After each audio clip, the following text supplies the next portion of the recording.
अस्सलाम वालेकुम। मैं उम्मीद करता हूँ आप सब देखने वाले खैर अफियत से होंगे। मैं हूँ इमरान रहमानी।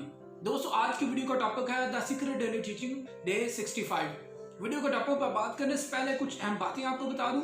नंबर 1, अगर आप इस वीडियो की रिटर्न समरी पढ़ना चाहते हैं वो आपको इस वीडियो के डिस्क्रिप्शन में मिलेगी। दूसरी अहम बात, अगर आप इस वीडियो का ओरिजिनल टेक्स्ट पढ़ना चाहते हैं, नीचे डिस्क्रिप्शन में मेरे इंस्टाग्राम आईडी का लिंक है, वहां क्लिक करके मेरे इंस्टाग्राम आईडी पर जाइए। आईडी पर जाकर आप इस वीडियो का ओरिजिनल टेक्स्ट पढ़ सकते हैं। अगर आप मजीद मुझे इंस्टाग्राम आईडी पर फॉलो करते हैं तो आपको हर नए अपलोड होने वाले टेक्स्ट, वीडियोस और लाइफ चेंज करने वाली कोटेशंस के नोटिफिकेशन मिलेंगे, लिहाजा फॉलो कीजिए। आइए वीडियो के टॉपिक की तरफ चलते हैं। दोस्तों, डे 65 में रोना बैरन कहती है, जब आपने किसी भी चीज के बारे में आस और बिलीव पर अमल करना है, मीन कि जैसे मैंने पिछली वीडियो में भी बताया है, जो भी आप अपनी जिंदगी में चाहते हैं, जो भी चीज अपना ख्वाब पूरा करना चाहते हैं, उसके बारे में आस, कायनात से आस कीजिए। फिर बिलीफ सिस्टम आपके अंदर मजबूत होना चाहिए कि कायनात ये चीज मुझे अता करेगी। रोना बैरन कहती है, जब आपने 2 स्टेप्स पर अमल किया तो फिर नेक्स्ट आपने क्या करना है, आपने महसूस करना शुरू कर देना है कि वो चीज मुझे मिल रही है जो आप अपनी जिंदगी में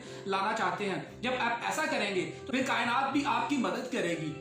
आपने क्या करना है, बस आस्क और बिलीव और नेक्स्ट फील करना है। देखिएगा, कायनात आपके लिए रास्ते बनाएगी और वो चीज आपको मिलेगी जो आप अपनी जिंदगी में चाहते हैं। इस एक्टिविटी को कीजिए। अगर आप मजीद इस तरह के वीडियोस देखना चाहते हैं, इस चैनल को सब्सक्राइब कीजिए, बेल आइकन पर जरूर क्लिक कीजिए। इससे हमारी हर नए आने वाली वीडियो का आपको नोटिफिकेशन मिलेगा। Dream big and stay motivated.